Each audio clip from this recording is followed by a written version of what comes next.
Fala galera, tudo beleza? Professor William Dornella e eu tô aqui novamente bem animado e muito feliz para conversar com você. Não só conversar, né? Na verdade a gente vai trocar informações sobre a banca AOCP, que foi muito pedida nos comentários, nas nossas redes sociais, para que a gente fizesse um simulado aqui no nosso canal. E hoje eu vou realizar aí, então, esse objetivo e fazer com que você fique mais próximo da sua aprovação. Além de falar das características da banca AOCP, eu também vou resolver questões da banca. Então, vou falar das características técnicas da banca, mas também vou trazer conteúdo. Exatamente, vou mostrar para vocês o que cai e o que não cai em prova quando a gente vem falar da banca AOCP. Primeira coisa que eu quero que você fique muito atento é que você não confunda banca AOCP com Instituto AOCP. São coisas distintas, tá? Muita gente confunde aí, mas você não pode confundir. Banca AOCP, Instituto AOCP. Galerinha, a banca AOCP, ela já tem mais de 17 anos em que ela está aí consolidada no mercado. Ela tem bastante costume de fazer provas de tribunais, especialmente no Nordeste. Mas ela não é uma banca de grande porte ou de grande nome. Se a gente for comparar aí com o CESP, com a FGV, com a Sesgran Rio, que durante muito tempo aí também dominou o mercado. Então, a banca AOCP ela tem essa característica. Bom, a banca AOCP ela tem provas que para muitas pessoas serão tidas como muito fáceis e outras pessoas vão usar, acho que uma palavra mais assertiva por um momento, que é falar que são provas literais. E é diferente a gente falar de quando uma prova é fácil de quando uma prova é literal. Fácil é aquela prova que você estudou e você está preparado ali para poder responder, tá? Ou que de repente ali o examinador ele buscou só a parte mais tranquila da legislação, buscou organização do trabalho pedagógico de forma mais intuitiva. Agora, uma banca linear, uma banca que tem um pensamento ali mais coeso, tipo a OCP, ela vai ter enunciados sempre muito curtos, e isso é bom, enunciados curtos. Já fez aí provas que de repente o enunciado era gigantesco quando você terminava de ler o enunciado. Você nem lembrava, estava no final, você nem lembrava o que o examinador tinha falado lá em cima. Tem bancas que fazem isso. Não é o caso do Instituto AOCP. Normalmente, as alternativas também são muito curtas. Isso, gente, faz com que o indivíduo, o candidato, né, ele consiga rapidamente ali encontrar o que está certo ou o que está errado. Ao mesmo tempo, aquela pessoa que tenta enrolar, que não sabe o que vai responder, não tem espaço para poder procurar ali o erro. De repente, ali uma alternativa tem 4, 5 linhas, você lê, fala, o que está errado aqui? Procura. O Instituto AOCP não. Normalmente as alternativas têm 1, 2 linhas no máximo, falando normalmente, na regra geral, mas existem ali as exceções. Então faz com que o candidato que esteja ligado ali na prova, que esteja preparado de verdade, consiga então lograr êxito nessas provas, tá? A banca AOCP, ela tem, então, alguma tradição. Você consegue um número razoável de questões, mas não muitas. Se eu for falar assim, vou buscar muitas, quero buscar 1001 questões, igual em outras bancas, a gente acaba não conseguindo. Eu até trouxe aqui, vou falar para vocês, qual que é o significado deixa eu abrir bem aqui, qual que é o significado da banca AOCP. Eu fiz questão de pesquisar para vocês poderem lembrar de uma coisa. Significa assessoria em organização de concursos públicos. Isso mesmo, assessoria de organização em concursos públicos. Então, a banca AOCP ela tem esse significado e ela é distinta do Instituto AOCP. Uma dica é que normalmente os editais da banca AOCP não são muito extensos e nem muito parecidos com editais de grandes concursos. Então, se você fala assim, vamos fazer um exemplo, vamos buscar um exemplo. Se eu fosse estudar para a prova lá da Paraíba, que já foi a AOCP, e eu fosse me basear pela prova que foi da Secretaria de Educação aqui do Distrito Federal, que foi CESP, são coisas totalmente distintas, viu? Então, cuidado com isso aí. Então, a AOCP ela tem características muito próprias. Posso buscar o edital anterior que a AOCP fez, a última prova? Pode, sem nenhum problema. Se você buscar o edital anterior da AOCP e principalmente as provas, você vai entender qual é a identidade ali cobrada. Normalmente, a AOCP, existe um todo que a gente fala que é o todo do universo de conhecimentos pedagógicos. Se eu, por exemplo, fosse examinador, eu cobraria planejamento, LDB, Constituição, cobraria, sei lá mais o que, avaliação, tendências pedagógicas, gente, tudo que fosse possível, beleza? Eu cobraria isso tudo. O Instituto AOCP, ele faz um recorte disso. Por exemplo, quando ele fala de gestão democrática, ele cita exatamente o que ele quer. Ele fala, vou cobrar gestão democrática nos conselhos escolares e nos órgãos colegiados. Ele poderia cobrar tanta coisa de gestão democrática, mas ele escolhe 2 pontos específicos. Ao invés de ele falar, vou cobrar a avaliação, e você tem que saber, avaliação de larga escala, institucional das aprendizagens, ele fala, vou cobrar a avaliação de larga escala. Vou querer saber sobre o SAEB, vou querer saber sobre o Enem, vou querer saber sobre os sinais, por exemplo. Então, é uma banca que vem traduzir para a gente esse recorte real, então, daquilo que vem ser cobrado em prova. E vou falar mais uma coisa para vocês. A banca OCP, ela cobra exatamente o que está ali no edital, tá? Uma dica que vale ouro também é quando você buscar o Instituto OCP, vai lá no site do MEC, ele está falando assim, ó, Enem. Leia o que está lá no site do MEC sobre o Enem. Tá lá assim, ó, Instituto, tá lá você procurando no seu edital a OCP, e ele tá falando aí um exemplo sobre o IDEB.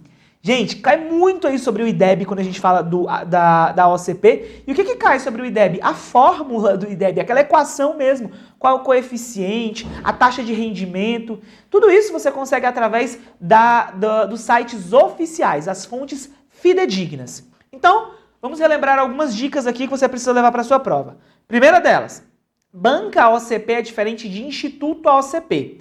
Professor, no meu momento de preparação, eu posso fazer questões das duas? Pode. Questões são ilimitadas. Quanto mais você fizer, melhor. Segundo, não adianta você treinar com questões longas, extensas, porque essa não é uma característica. Então, se eu falar, vou pegar as questões da FGV, da Sesgran-Rio, para eu treinar a OCP, você vai treinar conteúdo, mas não técnica da banca. Terceiro, atenha-se à literalidade do edital. Diferente do CESP, que é interdisciplinar, que vai articulando um conteúdo com o outro, a OCP, ela ainda é multidisciplinar. Cada questão você resolve dentro da questão. Você não precisa criar links com outras disciplinas ou outros conteúdos, não, tá?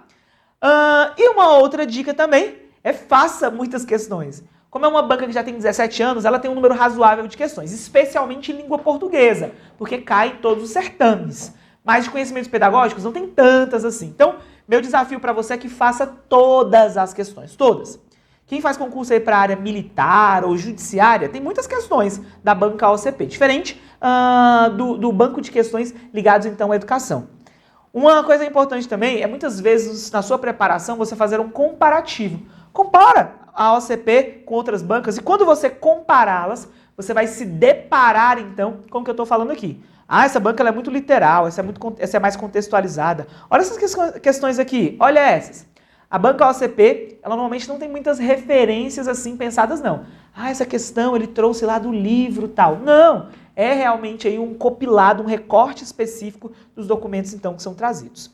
Vamos começar o nosso simulado então? Com o pé direito, dá uma olhada aí, olha só. Vamos acertar todas as questões agora então falando sobre o simulado AOCP. Quem são os professores aí? O professor William e o professor Carlinhos. Nós somos os pedagógicos. Você é muito bem-vindo aqui para você alcançar o seu sonho. Vamos lá. Vamos fazer a questão aí quando fala assim pra gente, ó. Sobre o diálogo, é correto afirmar o quê? Então vamos aí pensar quando a gente vem falar sobre o diálogo. Lembra que eu disse pra vocês, galera, que a OCP é bem simples? Olha que enunciado curto. Tem 1, 2, 3, 4, 5, 6, 7 palavras e pronto, vai direto aí no que ele quer. Normalmente, as provas aí tem pra gente, aí eu trouxe questões de alternativas, trouxe questões de julgar. A OCP, ela faz muito questões de múltipla escolha, mas aqui eu diversifiquei, que é para que você pudesse acertar tudo aí comigo e aprender de qualquer forma. Tem muita gente que sempre pensa assim, todas as vezes a banca OCP faz questões de múltipla escolha, e é sempre de 5 alternativas. Não, a maioria das vezes é de múltipla escolha e 5 alternativas. Mas posso te contar uma coisa? Quem contrata é quem manda.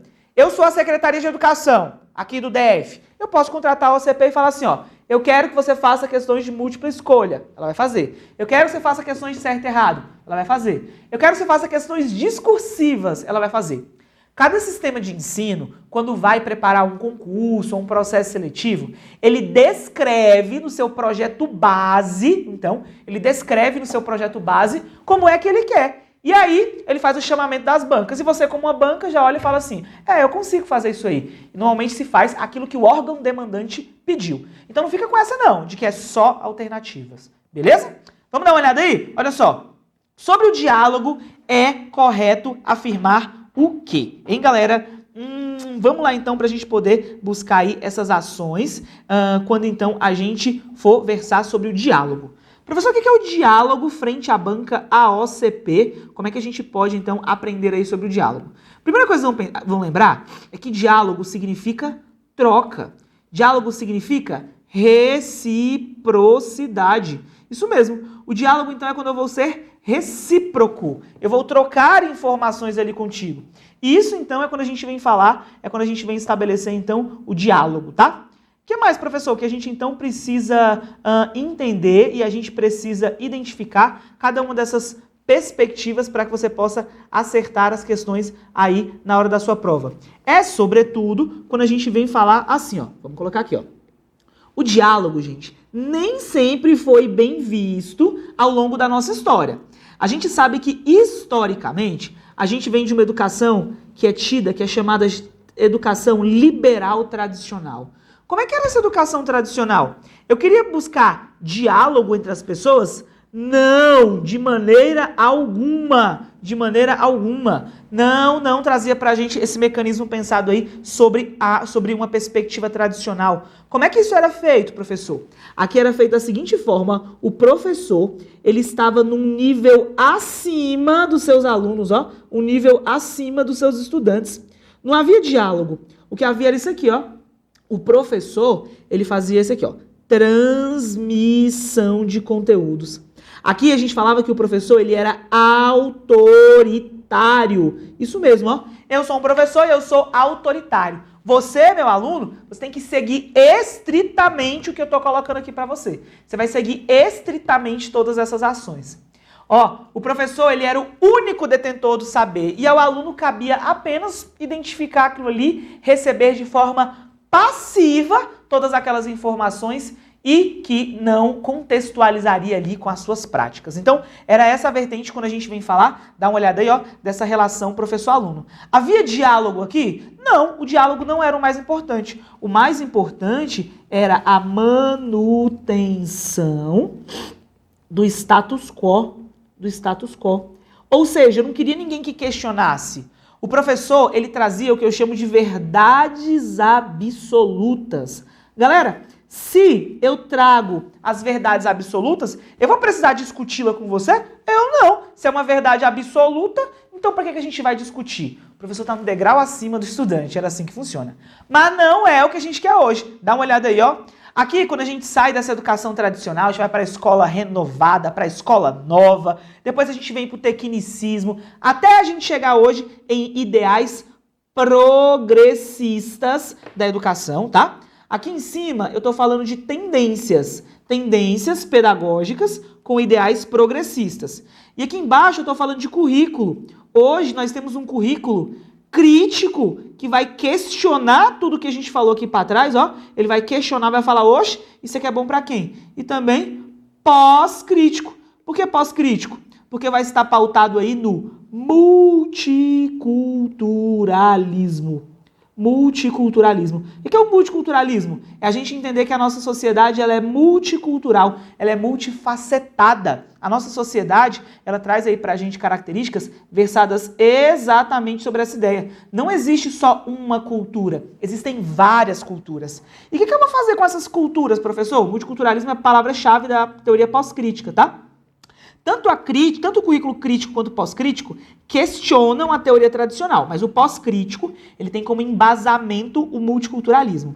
No multiculturalismo, a gente vai falar de identidade, entendendo que não existe só uma identidade que é importante, mas várias. Aqui a gente vai falar de inclusão. E que inclusão é essa, professor? Eu estou falando de incluir as diferenças. E sobre incluir essas diferenças, ele traz aí pra gente a partir dessa ação, quando então a gente vem pensar sobre várias perspectivas. Quando a gente vem falar, professor, sobre o que exatamente dessa inclusão?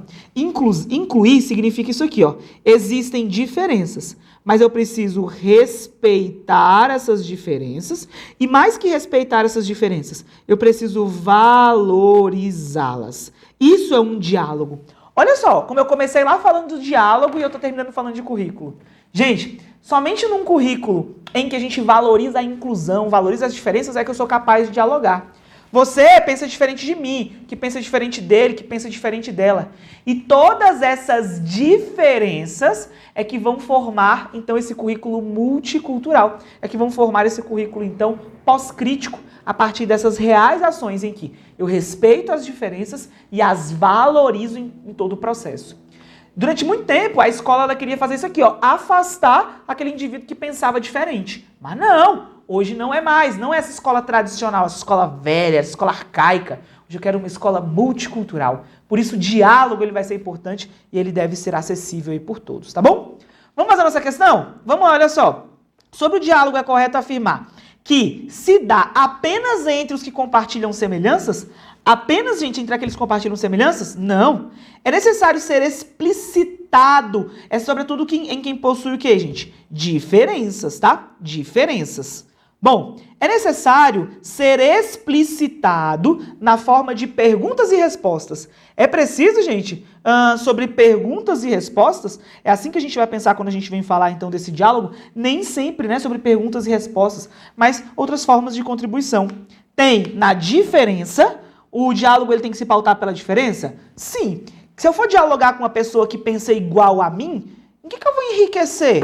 Eu não vou enriquecer nada. Gente, se eu for conversar com o Jossis Cleide sobre um tema e ele pensa igual a mim, nossa conversa vai terminar vazia. Por que ela vai terminar vazia? Porque ele não vai contribuir em nada que eu também vou contribuir. Porque a gente pensa igual. Então, o diálogo ele deve ser enriquecido por meio das diferenças. Olha aí, ó. Seja ela qual for a riqueza da humanidade. Certo ou errado? Certinho. Ó, é essa a ideia aqui. Um bom diálogo tem que ser enriquecido por meio das diferenças.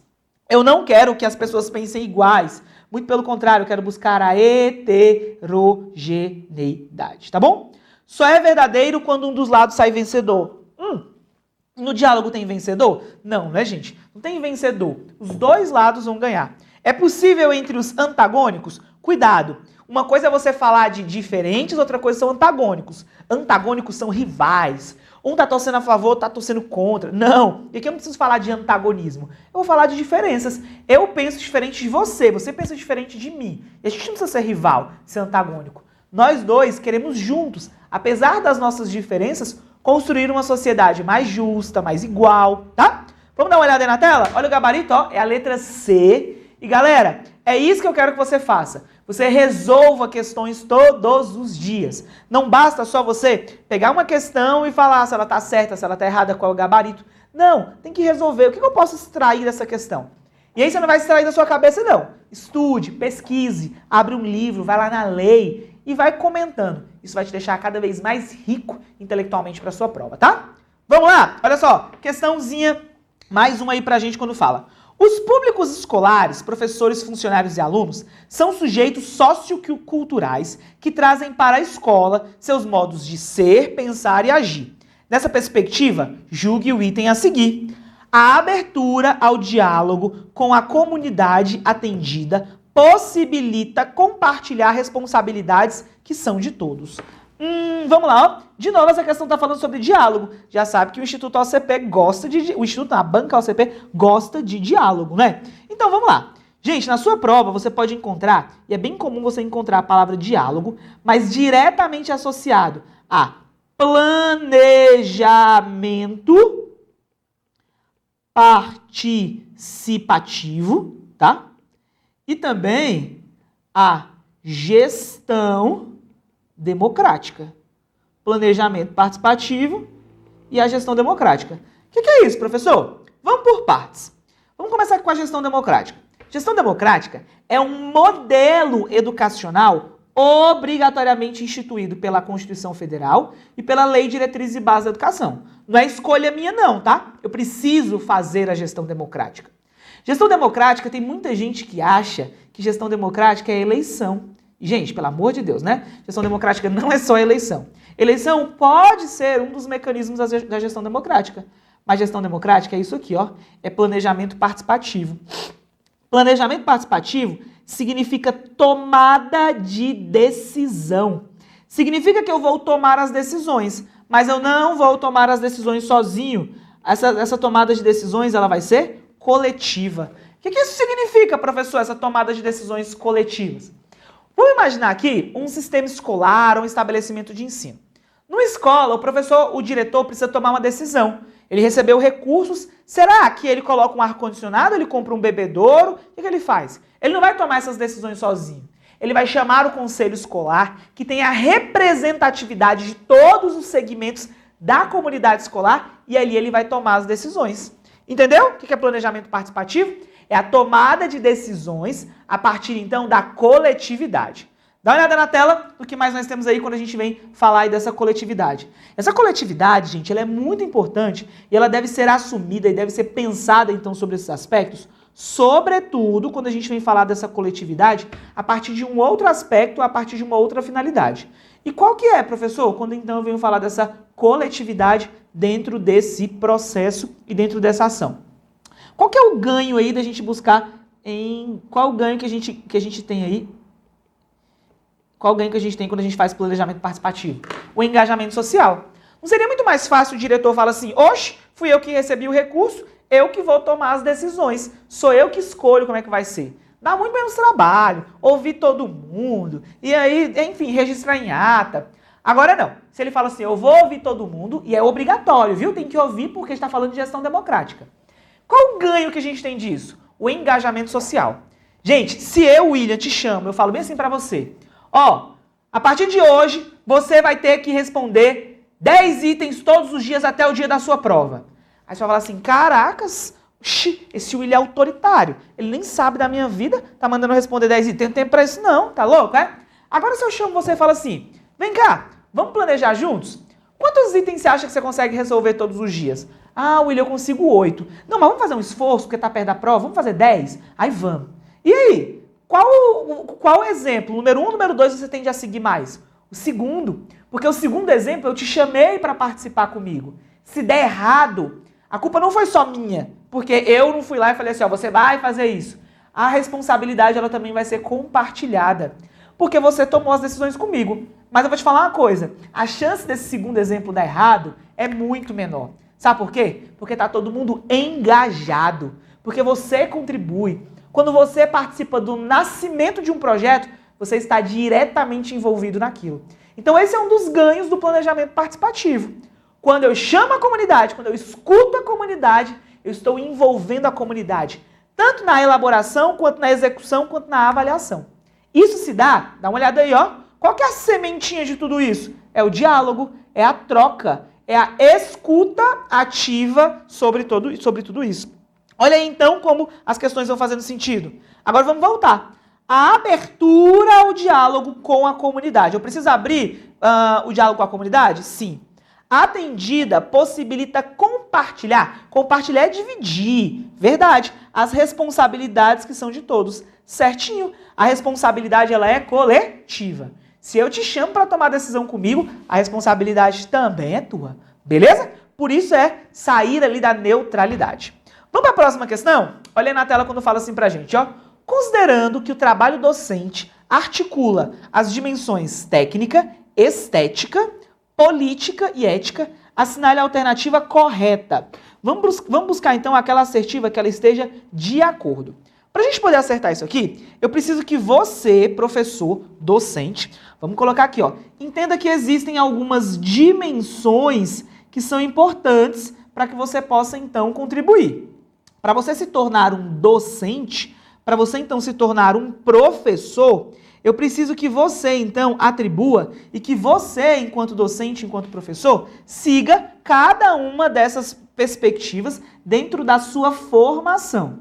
Existe o que a gente chama de formação inicial, mas também a formação continuada. E professor, qual que é a diferença de formação inicial e formação continuada? Formação inicial é aquele primeiro contato que você tem com determinada disciplina, com determinado conteúdo. O que é a formação continuada? Formação continuada é a atualização, é o aperfeiçoamento, é o aprimoramento para que a gente possa alcançar todas essas ações. Ok? Bom, o que se espera de um docente, o que se espera de um professor, é que ele tenha aí pelo menos 4 dimensões de acordo com alguns autores. E quais são elas? Vamos colocar aqui, ó.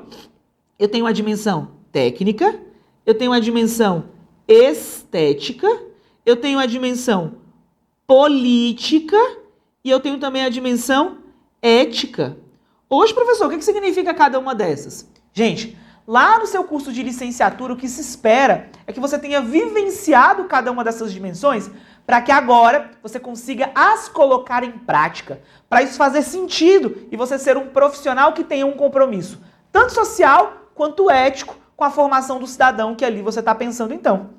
Vamos ver o que significa cada uma dessas dimensões? Olha aí, ó, dimensão técnica. Um professor que tem dimensão técnica é um professor que consegue fazer o quê, professor? É aquele professor que ele tem domínio de conteúdo. É aquele professor que tem domínio de didática. Esse é um professor que tem domínio, ou seja, dessa dimensão técnica. Para eu dar essa aula aqui para vocês, o mínimo que se espera é que eu domine essa dimensão técnica. Eu tenha traquejo para poder falar, eu consigo utilizar a metodologia adequada, que eu tenha domínio do conteúdo que eu vou trazer para vocês. O que é a dimensão estética? Dá uma olhada aí, ó. A dimensão estética, ela está diretamente ligada às manifestações culturais. Deixa eu colocar para vocês aqui, ó. Manifestações culturais. E o que é isso, professor? Manifestações culturais. As manifestações culturais, elas estão diretamente ligadas, as manifestações culturais, elas estão diretamente ligadas ao respeito à heterogeneidade. É eu entender que os indivíduos, eles são diferentes, eles são distintos dentro de uma sala de aula. Mas eu não vou querer criar um padrão e falar, todos os alunos se encaixem nesse padrão, nesse modelo. Não, eu vou respeitar as especificidades de todos eles. O que mais? Dá uma olhada aí, ó. Eu tenho a dimensão política. O que é a dimensão política? A dimensão política, ela está diretamente ligada ao contexto. E que contexto é esse, professor? Ou seja, todas as minhas práticas enquanto docente, todas as minhas práticas enquanto professor devem estar diretamente ligadas à realidade, ao contexto assim pensado. Se assim eu não fizer, o que vai acontecer? Minhas práticas não serão válidas para determinada realidade. O que adianta eu vir aqui trazer um exemplo para você que não tem a ver com a sua realidade? Eu vim falar lá do âmbito da área da saúde, vocês são professores. O que adianta na educação básica você tratar os alunos como se todos tivessem uma família com pai, mãe, condições socioeconômicas favoráveis, não existisse violência? Não, eu preciso ter domínio técnico, mas eu preciso flexibilizar tudo isso, a minha didática inclusive, frente às realidades, frente então ao contexto, só assim que vai fazer sentido. E por fim, dá uma olhada aí, ó, é a ética. A ética vai estar ligada ao quê? Aos valores. Que valores sociais são importantes aí? A ética é tida como uma ciência, não é verdade? O certo, o errado, o justo e o injusto, e vai estar bem ligada à moral. A ideia, então, é que o professor, ele tem, então, essa dimensão ética, ou seja, para que ele consiga, então, atribuir valores que são importantes. A política, que tem a ver com o contexto, com a nossa realidade. A estética, que são as manifestações culturais, e por fim a técnica, que está ligada ao conteúdo e também à didática. Agora vai ficar muito fácil a gente resolver a nossa questão. Vamos comigo? Olha aí, ó. Considerando, que é o que ele traz aí o trabalho docente, que o trabalho docente articula aí todas essas dimensões, técnica, estética, política e ética, assinale a alternativa correta. Vamos lá. A dimensão técnica diz respeito à perspectiva criadora.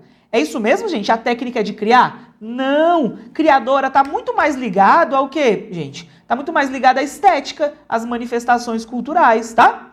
A dimensão estética diz respeito à realização de um bem coletivo. Não, bem coletivo está mais ligado aos aspectos pensados aí sobre a própria ética ou também sobre a política, tá? A dimensão técnica diz respeito à capacidade de ligar com conteúdo. Ah, técnica, eu preciso ter técnica para eu poder assimilar conteúdo. E também aos comportamentos e às atitudes? Perfeito. Gente, porque o professor, o docente, ele precisa lidar com os comportamentos e as atitudes que vão fazer parte aí do currículo oculto. Já ouviram falar do currículo oculto ou implícito?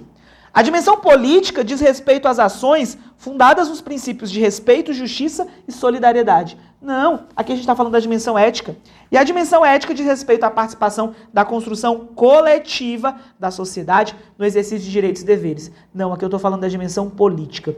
Vocês viram que a todo momento aqui as assertivas elas foram trocando aí as informações? Cuidado com isso. O que se espera é que o docente não tenha nenhum e nem outro, mas sim todos, tá? tenham domínio aí de todos. Vamos dar uma olhada no gabarito, se é a letra C? Olha aí na tela, vamos ver aqui. Ah, é letra C mesmo. Vamos para a nossa próxima questão, que é a questão de número não, né? Uma questão aí também do ano de 2018, que vai trazer pra gente aí temáticas muito importantes para que você possa acertar aí as suas questões na hora da prova.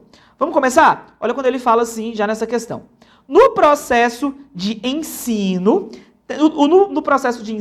têm sido utilizadas situações, o quê, professor? Situações problemas, como uma estratégia didática. É verdade. E tem sido utilizadas mesmo aí situações problemas frente aí a essas características. Bom, e aí ele traz pra gente aí algumas informações que são importantes. Quando ele fala que deixa o estudante aí, né? O estudante ele vai deixar o papel de receptor passivo e assumir o de agente principal responsável pelo seu aprendizado. Galera, essa questão, ela é bem tranquila, né? Vocês viram como eu falei pra vocês que a banca OCP ela é bem literal. E aqui, de novo, a gente vai fazer aí uma linha do tempo, tá? Uma linha do tempo. Vamos colocar aqui, ó, educação tradicional. Aqui a gente poderia colocar aí a escola nova, tá? A gente poderia colocar as renovadas, o tecnicismo, até a gente chegar nas progressistas. Bom, lá nas tendências liberais, quais são as tendências liberais? A tradicional, a escola nova e a tecnicista, tá? E aqui eu tenho as tendências progressistas. Essas aqui, elas vão buscar o quê, professor? Essas aqui, elas vão buscar a manutenção do status quo, que foi o que a gente falou agorinha. O que significa manutenção do status quo? Significa que a sociedade está dividida numa pirâmide em que os ricos estão aqui em cima e os pobres estão aqui embaixo. O que eu quero fazer? Eu quero mudar essa pirâmide? Não, de jeito nenhum. Eu quero manter, porque é muito bom estar aqui no ápice da pirâmide. E alguém tem que sustentar esse peso. Quem vai sustentar esse peso? A classe dominada. Então aqui a ideia é simplesmente de manutenção. No entanto, nas tendências progressistas, não. Nas tendências progressistas é diferente. Nas tendências progressistas eu não quero a manutenção. Muito pelo contrário, eu quero a transformação. Eu não quero essa pirâmide. Eu quero,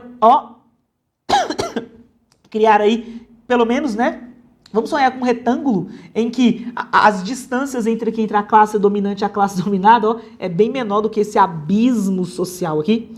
Bom, só que para isso acontecer, eu não posso ter um aluno passivo. Onde é que o aluno ele era passivo? Aqui, ó, na educação tradicional e também na educação tecnicista. Tanto na educação tradicional quanto no tecnicismo, o que acontecia com o estudante? O estudante ele era um ser passivo. Ele era um ser não questionador. Tá bom? Isso muda aqui, ó, nas tendências progressistas, quando o aluno ele vai ser um ser ativo. Nas renovadas, a gente também vai ter aí outras mudanças. Mas ok, vamos focar aqui onde o estudante ele era passivo. Ele era passivo na tradicional e na tecnicista. Porque o estudante ele era um ser que apenas recebia, ele era entendido como um receptor aí dessas informações. Gabarito, vamos fazer essa questão? Olha aí. São centradas no estudante que deixa de ser passivo. Hoje, o estudante ele é o centro? Sim. Ele deixa de ser um receptor passivo? Perfeito. Porque hoje nós vivemos uma educação com ideais progressistas. E assume o de agente principal e também quando ele estabelece aí principal responsável pelo seu aprendizado. Esse item está certo ou está errado? Esse item está certíssimo. É essa ação quando a gente vem trazer, então, o aprendizado de todas essas características. Gabarito, vamos dar uma olhada aqui, ó. Certinho. Gente, se a sua prova não falar, só fala assim: o estudante hoje deve ser o centro. Aí você fala, será que tá certo? Será que tá errado? O estudante ele tem que ser o centro? Gente, sim, a gente está falando hoje de uma educação com ideais progressistas, tá? Hoje nós vivemos uma educação com ideais progressistas. A mesma coisa se a sua prova só falar assim, planejamento. Aí ela tá falando do planejamento tradicional ou participativo? É do participativo. Hoje, a gente está dando passos para que isso se materialize de uma forma cada vez mais sólida, tá bom? Vamos para a próxima questão? Olha na tela quando fala assim pra gente, ó. A interdisciplinaridade, tá? A interdisciplinaridade e a transdisciplinaridade são abordagens epistemológicas que coadunam com a busca pela integração e articulação da ação pedagógica. Sobre essas abordagens, julgue o item a seguir. A transdisciplinaridade, estamos falando aí de disciplina, consolida-se como campo fértil na articulação entre os diferentes níveis de organização do conhecimento. A disciplinaridade, a multidisciplinaridade, a pluridisciplinaridade e a disciplinaridade. E, em uma postura de transcendência, amplia-se para além desses. Vamos lá? Vamos ver se é isso aqui mesmo? Galerinha, essa questão aqui ela vai falar pra gente sobre as abordagens epistemológicas. Então, é esse o assunto aqui. É um assunto que uma galera tem dificuldade, mas não vai ser o seu caso. Bom, vamos entender como é que funcionam essas abordagens epistemológicas? Vou precisar fazer uns desenhos aqui para vocês. Ó. Vou desenhar um quadrinho, vou desenhar 2 quadrinhos, vou desenhar 3 quadrinhos, vou desenhar aqui mais 4 quadrinhos, e aqui eu vou desenhar uma pirâmide cheia de quadrinhos. Vamos lá? Galerinha, cada quadrinho desses significa uma disciplina. Aqui eu tenho quantos quadrinhos no primeiro desenho? Eu só tenho um. Eu tenho aqui, por exemplo, a disciplina de matemática. Esse quadrinho aqui representa a disciplinaridade, tá bom? O que é a disciplinaridade? É só uma disciplina. Ela não enxerga mais ninguém. Tem alguma coisa em volta dela? Cadê português? Cadê matemática? Cadê história? Eu não reconheço ninguém. Só existe a minha disciplina e ela é única, sozinha no universo. Quando eu evoluo para uma outra abordagem, a gente vai para o que a gente chama de multidisciplinaridade. Vou colocar só o multi aqui, ó, eu vou grifar. O que significa multi mesmo? Multi são várias, é mais de um. Aqui eu tenho matemática e aqui eu tenho português. Aqui, gente, o professor de português, ele até sabe que existe matemática, mas eles não conversam, não dialogam. Por que o professor de português e matemática não sentam juntos e planejam uma aula ali juntos? Não, eles não dialogam. Os dois podem até estar trabalhando o mesmo tema, o mesmo assunto, mas um não conversa com o outro. É cada um no seu quadrado, cada um no seu quadrado. Dá uma olhada aí na tela, ó, isso é multidisciplinar.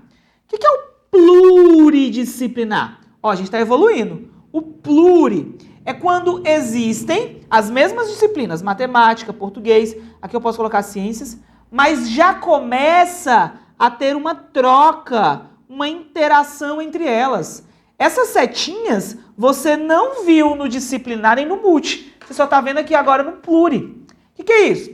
Matemática fala assim, matemática tem afinidade com ciências. Vamos trabalhar tal conteúdo esse bimestre? Vamos. Então vamos. Aí os professores conversam juntos ali e trabalham em alguma perspectiva articulada. Isso é um trabalho pluridisciplinar. Mas e português? E história? E geografia? Cada um ficou na sua. Não houve uma integração organizada, recíproca. Cadê o coordenador que está no nível acima que fala assim, vamos trabalhar um tema aí em conjunto todo mundo? Não tem. Mas vocês perceberam que foi uma evolução? Antes eu tinha uma só disciplina que se via isolada no mundo. Depois eu tenho várias, que é a multi. E por fim eu tenho a pluridisciplinar. E nessa pluridisciplinaridade a gente enxerga então todas essas ações.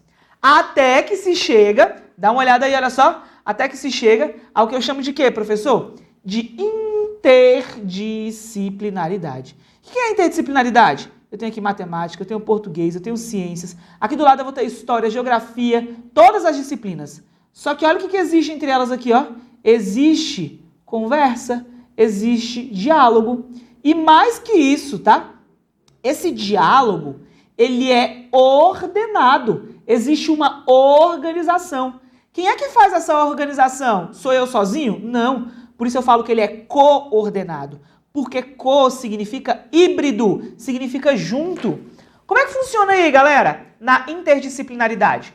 O coordenador pedagógico senta com todos os professores ali e fala assim, gente, vamos pensar numa temática para esse bimestre? Vamos. Qual que é a temática? É água. E aí todas as disciplinas vão começar a trabalhar esse tema. O professor de geografia vai conversar com o professor de história, vai conversar com matemática, geografia, já falei geografia, né? Inglês, todas as disciplinas. E aí o que vai acontecer? Na prática, a gente vai fazer o aluno vivenciar aquelas temáticas e o aluno vai perceber que existe um diálogo entre, então, aquelas disciplinas. Isso é ser interdisciplinar. Qual a diferença do inter para o pluri? Onde muita gente confunde. Dá uma olhada aí, ó. No pluri eu não tenho coordenação. No inter eu tenho coordenação. No pluri existe uma interação, uma justaposição que nasce muitas vezes pela afinidade das disciplinas.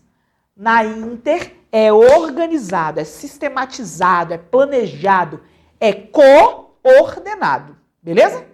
Galerinha, essas são as abordagens epistemológicas. É como eu vou abordar o meu currículo. No entanto, tem uma delas que resolve romper todas as fronteiras, que fala assim, todas as disciplinas devem interagir ali entre si, a gente não vai separar nenhuma delas. Qual é essa? Dá uma olhada aí, ó. É a que eu chamo de transdisciplinar. É a transdisciplinaridade. Não confunda com transversalidade, é a transdisciplinaridade. Na transdisciplinaridade, eu não vou excluir nenhuma disciplina. Todas vão interagir entre si aqui, ó. Todas. Uma não exclui a outra de maneira alguma. Uma disciplina está diretamente ligada ali à outra, elas não se separam de maneira nenhuma, elas estão todas enraizadas dentro desse processo. Beleza? Fique atento, então, a isso para que você não erre nenhuma questão na hora da sua prova. Hoje, o que se espera é que nós estejamos aqui, ó, na interdisciplinaridade, tá? Vamos agora acertar essa questão? Vamos lá quando ele fala assim, ó. A transdisciplinar. Onde é que tá a trans? A trans tá aqui, ó. A trans tá aqui, ó. Essa aqui, a trans. Consolida-se como um campo fértil. Fértil é que nascem outras coisas, não é verdade? E nasce mesmo. E na articulação entre os diferentes níveis de organização. Ou seja, a trans ela vai além da disciplinar, da multidisciplinar, da pluri e da inter. E em uma postura de transcendência, ela transcende? Sim, amplia-se para além das redes. O que é transcendência? Transcendência significa ultrapassar, ir além das fronteiras, além dos muros. Galerinha, esse item aqui, vamos dar uma olhada, ó, só pode estar certo. Ah, e ele está certo mesmo. Vamos para a nossa próxima questão? Olha lá quando ele fala assim, ó. Sobre o uso das tecnologias de informação e comunicação no processo ensino-aprendizagem, assinale a alternativa correta quando a gente vem falar então das TICs, tecnologia de informação e comunicação. Como é que isso vai se dar então, essas tecnologias, a partir então dessa ideia? Vamos lá, para a gente poder entender como é que funcionam as tecnologias de informação e comunicação, é preciso que você se lembre de duas coisas. Vou colocar aqui para vocês, ó. O que realmente cai em prova aí de TICs e que as provas gostam de cobrar? Primeira coisa, o que são as TICs? TICs são meios, são recursos e são também ferramentas. Isso mesmo. Que devem ser adequadas ao processo ensino-aprendizagem. Ao processo ensino-aprendizagem. O que é isso, professor? Quando então a gente vem falar do nosso processo ensino-aprendizagem? Aqui a gente vai articular, e aqui a gente vai pensar, e aqui a gente vai entender que as tecnologias de informação e comunicação, elas devem ser inseridas, a gente fala aqui de uma inserção adequada ao PEA, ao processo ensino-aprendizagem. Eu não posso inserir só por inserir as tecnologias de informação e comunicação. Uma coisa que você também não pode confundir é a diferença de TIC, tecnologia de informação e comunicação, com educação à distância. São coisas distintas. Tecnologia de informação e comunicação são as ferramentas. Aqui é o tablet, a câmera que a gente está usando, o quadro que o professor utiliza, o giz. Tudo isso é uma técnica, uma tecnologia. Bom, já a educação à distância é uma modalidade da nossa educação. Beleza? Eu posso ter o uso de TICs, tecnologias de informação e comunicação, tanto no ensino presencial quanto no ensino online, nos dois, sem nenhum problema. Olha o que mais que as provas gostam de perguntar. As provas gostam de perguntar sobre isso aqui, ó, professor. Além de quando a gente vem falar das tecnologias de informação e comunicação. Elas gostam de nos trazer aí algumas ideias, algumas perspectivas que são muito importantes. E quais que são, professor, quando a gente vem falar? Sobre o AVA. O que é o AVA? Ambiente Virtual de Aprendizagens. É uma plataforma. Olha aqui, por exemplo, por onde você está me assistindo, está assistindo esse vídeo. É uma plataforma em que você consegue interagir, tirar dúvidas. Então, o ambiente virtual de aprendizagens. Outra coisa que as provas gostam muito de perguntar é o papel do professor. O professor vai sumir com o andar da carruagem com o tempo? Não, o professor ele não vai sumir. O professor ele não vai ser substituído, viu? O professor ele não vai ser substituído. Muito pelo contrário. O professor, gente, ele precisa entender que a partir de agora ele é um mediador das aprendizagens. Só vai ser substituído aquele professor que não se adequar, aquele professor que não buscar formação continuada, aquele professor que quiser ficar mantendo as velhas práticas, que só quiser reproduzir o que a gente tinha lá atrás. O mundo passa por constante mudança, globalização. E o que se espera do docente, do professor, é que ele também se adeque a essas mudanças. Vamos dar uma olhada? Olha só aí, ó, fazer a nossa questão então quando ele fala. Sobre o uso das tecnologias de informação e comunicação no processo de ensino-aprendizagem, assinale a alternativa aí, a alternativa correta. Os alunos aprendem mais efetivamente quando são ensinados por meio de uma sequência organizada de exercício e prática. Gente, os alunos eles aprendem mais quando é organizada uma sequência de exercício e prática? Não! O aluno ele aprende quando ele está fazendo, o aluno aprende quando ele está pesquisando, quando ele está colocando a mão na massa, aprendizagem significativa. Nos ambientes interativos, quando ele está interagindo, nos ambientes interativos de aprendizado, este é entendido como uma construção individual do conhecimento a partir das atividades de exploração, investigação e descoberta. Gabarito tem que ser a letra B. O que é isso? Gente, no ambiente de interação, olha quando você acessa uma plataforma, tem lá todas as videoaulas, aqui onde você está me assistindo. O que você vai fazer? Dá uma olhada aí na tela, olha só. Primeira coisa, é um ambiente interativo que você está me assistindo? Sim. É uma construção individual? É sim, porque você está aí na sua casa e é você que vai traçar a sua rota. Você pode explorar os vídeos, os comentários, você pode investigar e você pode descobrir coisas novas. Então, o ambiente virtual de aprendizagens deve ser um ambiente interativo, em que o aluno não fica só assim, ó, quieto, recebendo e assistindo. Não, ele vai interagir, descobrir, pesquisar, explorar todo o universo que tem. E mais que isso, ele vai construir. Por isso que é construção individual. Ele assiste um pedacinho dessa aula aqui, constrói o conhecimento dele, pesquisa uma outra coisa acolá e une com aquilo, e ele vai construir e formar todo o seu processo de conhecimento. Olha a letra C. Em um ambiente interativo de aprendizagens, o tutor é responsável pelo feedback. Isso mesmo, pelo feedback do aluno? Não é o tutor, o professor. O tutor, ele está mais ligado às questões técnicas, tá? Um dos princípios, ele vai fazer um acompanhamento, dos princípios dos ambientes virtuais de aprendizagem é que o estudante não tenha controle exclusivo da sua aprendizagem, sob pena de se isolar dos colegas. Gente, no ambiente virtual de aprendizagens, quem tem controle é o estudante, tá? Ele tem que ter controle, sim, das suas aprendizagens. Porque tudo vai depender do horário dele. Ele tem que ter mais disciplina para buscar essas ações. Esse uso independe do projeto político-pedagógico da escola, mas depende da metodologia do professor. Independe do PPP? Depende. Galera, toda escola deve incluir no seu projeto político-pedagógico a inserção clara e efetiva das tecnologias de informação e comunicação. Só fazendo uma inserção das tecnologias de informação e comunicação previstas no projeto político-pedagógico, claro, detendo de equipamentos e de formação, é que a gente consegue alcançar os nossos objetivos. Olha o que mais nós temos aí, ó, sobre a organização do trabalho pedagógico da nossa OTP, assinale a alternativa correta. Então vamos lá para a gente então chegar aí à assertiva que esteja de acordo então com as nossas ideias. Letra A, quando ele fala, a organização dos espaços e tempos do fazer pedagógico é bastante simples, desde que os professores concebam e realizem o trabalho docente como o planejado. Bom, essa questão ela vai trazer para a gente aí as ações elencadas sobre a OTP, a Organização do Trabalho Pedagógico. Professor, qual é a base da organização do trabalho pedagógico? É o planejamento. Todo trabalho pedagógico deve ser intimamente planejado. Como é que isso funciona? Vou mostrar aqui para vocês. Organização do trabalho pedagógico. Eu, professor, a primeira coisa que eu preciso fazer na minha sala de aula é fazer um diagnóstico. O que é um diagnóstico? É um momento de identificação. Eu vou ter que identificar quem é o meu docente, quem é o meu professor, quem é o meu aluno, na verdade, para que eu possa planejar uma aula coerente, para que eu possa buscar uma aula adequada a essas ações. Então, a primeira coisa que eu faço é o que eu chamo de identificação ou diagnóstico. Tem algumas provas que chamam de levantamento geral. Ou seja, eu vou levantar informações. Depois que eu faço isso, o que eu vou fazer no segundo momento? Aí eu vou fazer isso aqui, ó. Já sei quem é o meu aluno, Agora eu vou traçar os objetivos.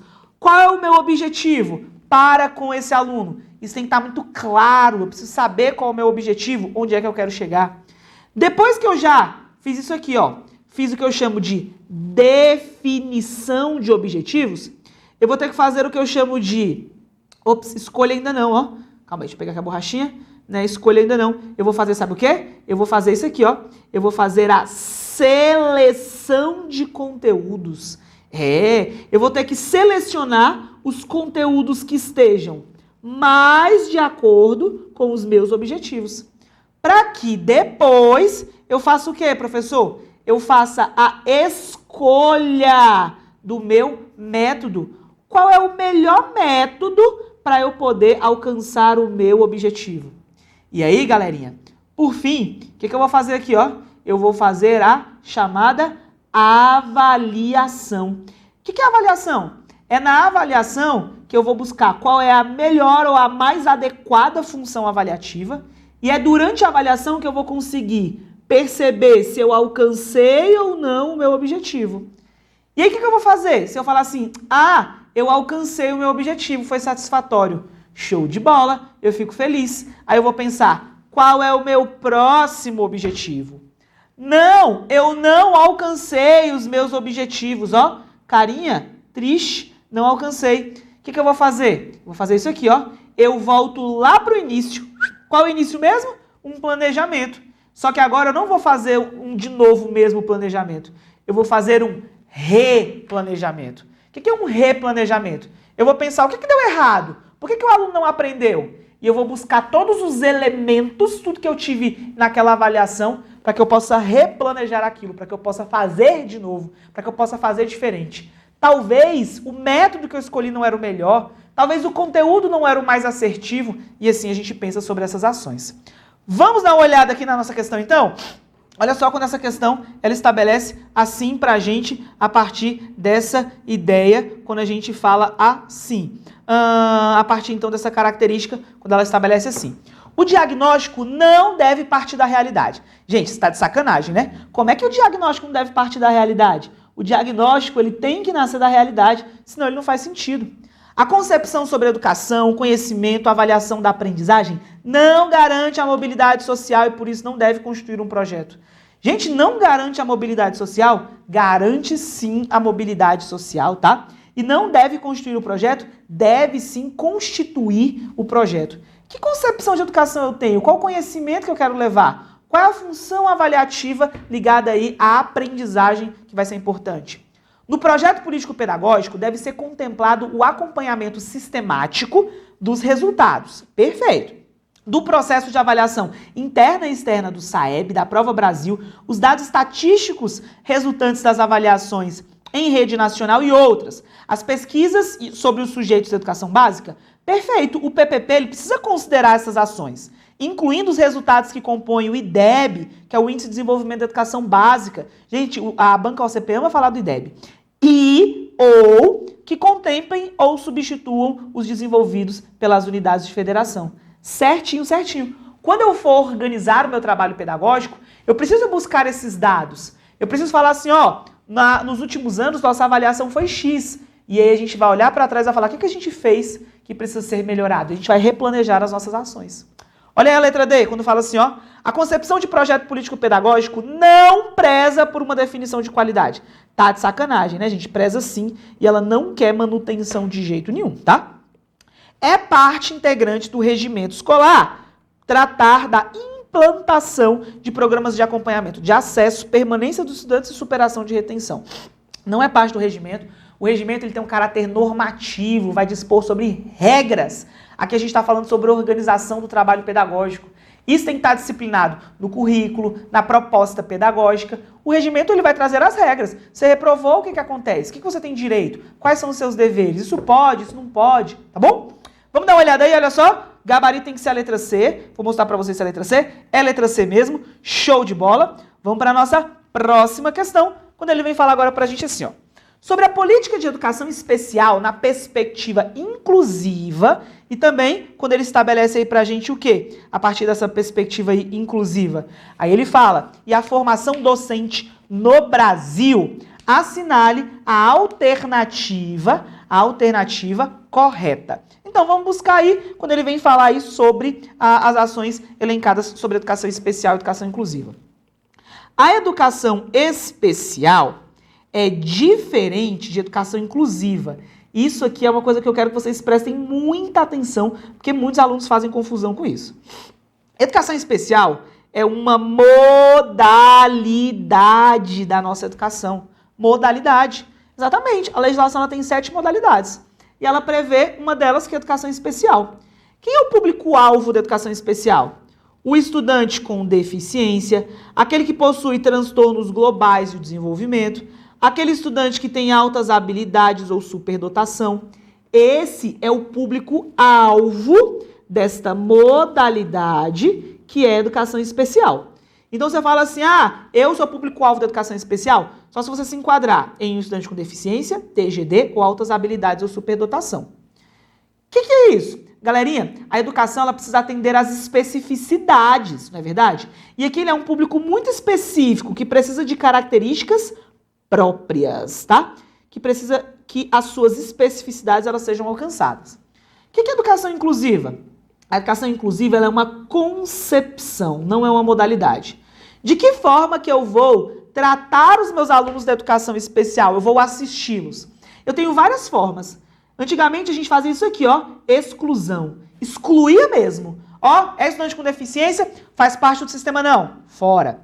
Em outro momento, a gente falava assim, não, ele agora vai até poder fazer parte, mas era por meio da segregação. E o que é segregação? Eu jogava ele pro outro lado. Falava assim, tem a escola de quem não tem deficiência e a escola de quem tem deficiência.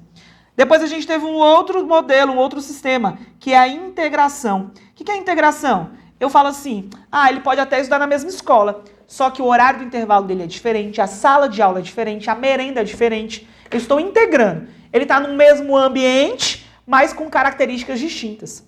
O modelo que vale, que a gente quer buscar hoje, de verdade, que a gente defende, é o modelo da inclusão. É todo mundo junto e misturado. Todo mundo na mesma sala, todo mundo com a mesma merenda, o mesmo intervalo, porque a socialização ela vai ser importante. Gente, a inclusão ela está pensada sobre as diferenças. Eu sou diferente de você, você é diferente de mim, a gente está no mesmo espaço. Por que não o estudante com deficiência? Por que não aquele que tem transtorno? A regra é essa. O estudante com deficiência, o estudante com TGD, altas habilidades ou superdotação, ele só não vai ficar na sala regular, na classe comum, se for melhor para ele que ele esteja em uma unidade especializada. Por exemplo, aquele estudante que tem deficiência grave, ele não consegue nem se comportar socialmente ali. Para ele é melhor que ele vá para um centro de ensino especial, mas é a exceção. A regra é que ele esteja então na classe comum. Isso é inclusão. Presta atenção numa dica aqui para vocês. Historicamente, a gente não tinha profissionais preparados para isso. Até os profissionais, eles eram segregados mesmo. Hoje a Lei Diretriz e Base da Educação, ela diz que todo profissional, todo docente, por meio lá da formação inicial do seu curso de licenciatura, você está capacitado para trabalhar na inclusão. Exatamente, lá no seu curso de licenciatura, você teve disciplinas de educação especial, de diversidade, enfim, aprendeu isso aí. Então você está capacitado. Agora, se você for trabalhar na sala de recursos, aí você precisa ser um profissional especializado. Tem que ter formação específica para isso, que é o sistema de ensino que traz. Então vamos lá. Para atuar na sala de recursos, tem que ser especializado. Para atuar na sala comum, na sala inclusiva, tem que ser capacitado. Entende-se que todos estão capacitados, seja pela formação inicial ou pela formação de todos os dias, que é a formação continuada. Vamos lá? Olha aí na tela, olha só, para a gente poder acertar a nossa questãozinha quando fala. Sobre a política de educação especial na perspectiva inclusiva e a formação docente no Brasil, aí ele traz. Vamos procurar a alternativa correta. Valorização, a garantia das condições adequadas de trabalho. Eu preciso buscar a valorização dessas condições adequadas ao trabalho? Sim. Entre elas, mais tempo para estudo e preparação das aulas, salário digno, com piso salarial da carreira magistério? Certinho tem que ser a letra A. Gente, vocês viram como a banca OCP ela faz questões também nada a ver? Lá na enunciada ela fala de educação especial, você pensa que ela fala do aluno. Na alternativa, ela fala da formação docente, de salário, quase uma manifestação isso aqui, né? E é verdade, Eu preciso sim que o professor tenha mais tempo para preparar, que ele tenha formação, tenha um salário digno. Por isso muitos sistemas de ensino têm gratificação para quem atua especificamente na educação especial e não na educação inclusiva. Porque hoje a gente entende que todos os ambientes eles são inclusivos. Olha aí na tela, ó. Na formação inicial é preciso ter foco central na prática e a preponderância da formação pedagógica sobre a formação no campo dos conhecimentos específicos que serão trabalhados em sala de aula? Não. Foco central na teoria e na prática, na praxis, beleza? Cuidado com isso aí. Pressupõe que o professor, em sua formação inicial, já tenha preparo suficiente para atuar nessa perspectiva. Suficiente ele nunca vai ter, porque vai existir a formação continuada. O ideal seria a inserção de disciplinas e conteúdos específicos, onde, professor, aqui, ó, nos cursos de formação inicial docente. Esse seria um ideal, mas que já existe, mas que já acontece. Tendo em vista o quê, professor? Tendo em vista outras associações e outras ideias. E o ideal é que se tenha a formação inicial, mas também a formação continuada. Então, não deve ser a letra D. Suscitou um debate, que é o que ele traz aí, pedagógico profundo, e discussões acerca do trabalho do professor? Não. Essa política da educação especial na perspectiva da formação docente, ela traz exatamente essa ideia aqui, ó, de valorização, e não só de debate profundo e discussão. Gente, como eu disse para vocês, a OCP é uma banca linear, em que várias dessas assertivas aqui a gente poderia falar que elas estariam corretas. Eu até concordo para vocês, se a gente for pelo senso comum, mas olha no enunciado quando ela fala sobre a política da educação especial na perspectiva da educação inclusiva e a formação docente. Então ela está perguntando a educação especial e a formação do professor. Dentro dessa ideia, a assertiva letra A, quando fala de valorização, tempo de preparação, é aquela que vai estar de acordo com o que a banca pediu e de acordo com os documentos. Eu sugiro que vocês deem uma lidinha no documento que se chama Política Nacional da Educação Especial na Perspectiva de Inclusão, tá? Esse documento aí é muito importante. E fiquem atentos aqui, gente, porque a banca OCP ela traz questões confusas como essa.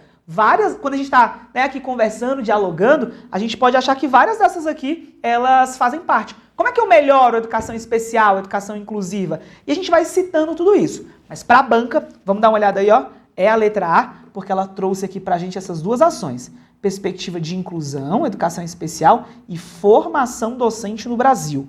Se você buscar esse documento, ele traz essa ideia para nós, tá bom? Vamos então para a nossa última questão do nosso simulado. E essa última questão, ela estabelece aí para a gente qual ideia e qual associação, professor. Ela faz exatamente essa característica aqui, ó.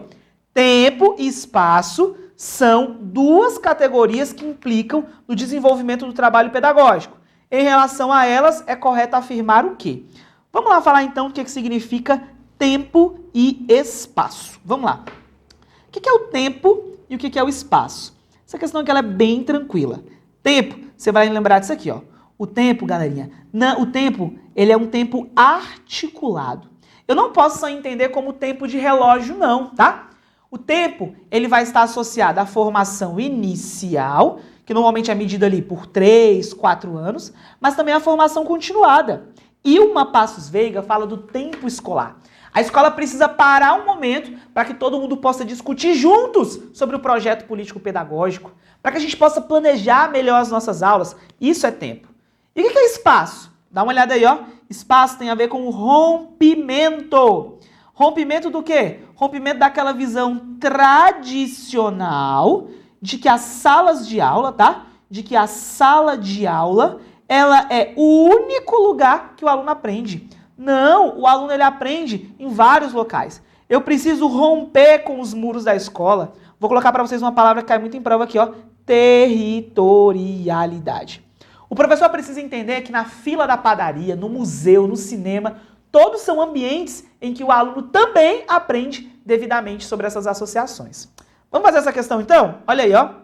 Tempo e espaço são duas categorias que implicam no desenvolvimento do trabalho pedagógico. Em relação a elas, é correto afirmar. Vamos lá. A escola administra bem ambas as categorias, visto que todos avançam ao mesmo tempo suas aprendizagens.